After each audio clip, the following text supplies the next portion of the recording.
Salam dəyərli izləyicilər, mətbəximizə xoş gəlmisiniz. Qarşıdan Novruz gəlir, axır çərşənbə, bayram axşamı. Bugün sizinlə Novruz xonçalarınızı bəzəmək üçün ən asan üsulla yumurta bəzəmək qaydasını paylaşmaq istəyirik.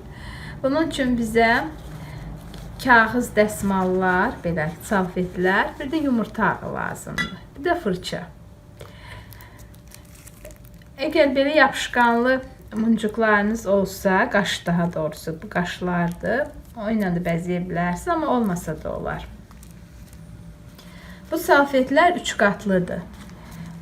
Bizə ancaq bunun üzərindəki üst qat lazımdır. Ona görə də bu şəkildə həmin üst qatı ayırırıq.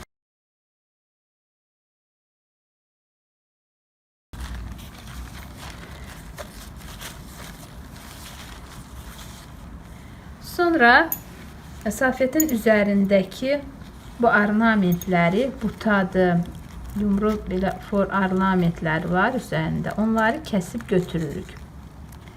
İstəsəniz 2 ornamenti birdən də kəsə bilərsiniz və yaxud da tək-tək də kəsə bilərsiniz.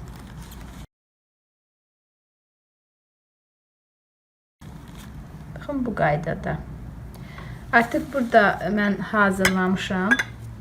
Kəsib düzəltmişəm. Bu şəkildə.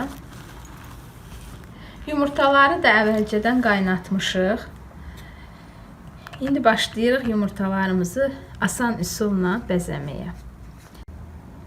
Bu üsula dekopaj üsulu ilə bəzəmə deyilir.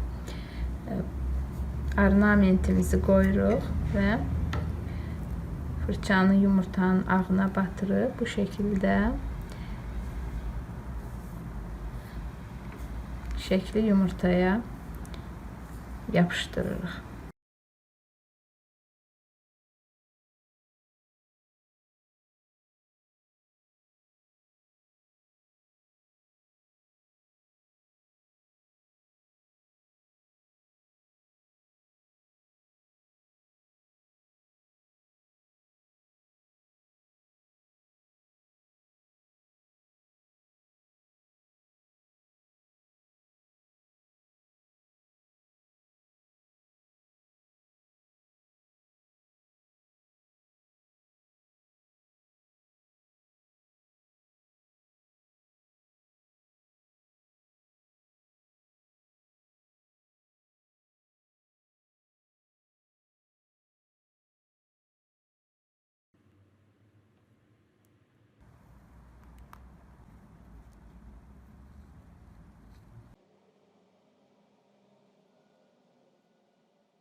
Gördüğünüz kimi bu qaydada çox gözəl bir görüntü ortaya çıxır. Amma yapışdığına görə biraz ehtiyatlı olmaq lazımdır. Çünki yumurta ağı ələ yapışır, qoyduğumuz yerə yapışır. Ona görə də bunu elə qoymaq lazımdır ki, yapışmasın. Və bu qaydada davam edirik. Digər yumurtaları da bu şəkildə hazırlayırıq.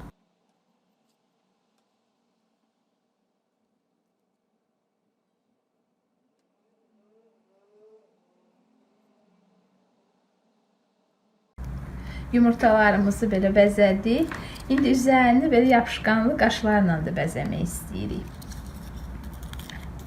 Bunları belə açırıq, altı yapışqanlıdır. Yapışqanı da çox möhkəmdir. Yapışır, elə möhkəm yapışır ki, ona görə biraz çətindir işləmək. İstəsəniz ya tək-tək və yaxud da ikisini, üçünü birdən də götürüb yapışdıra bilərsiniz. Belə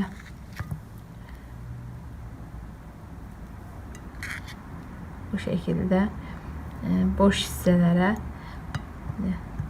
parlaqlıq olur, belə bərq vurur.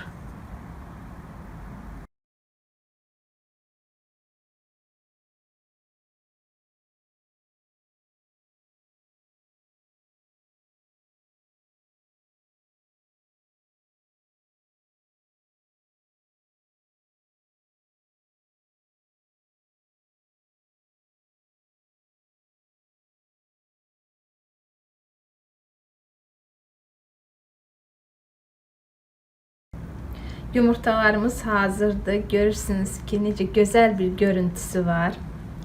Bu sizin Novruz xonçalarınıza xüsusi bir gözəllik qatacaq. Novruz xonçasında şam ki yandırırsınız. Bu qaşlar da bərq olacaq. Çox gözəl olacaq. Videonu bəyəndinizsə like etməyi unutmayın. Şərhlərinizi gözləyəcəyəm.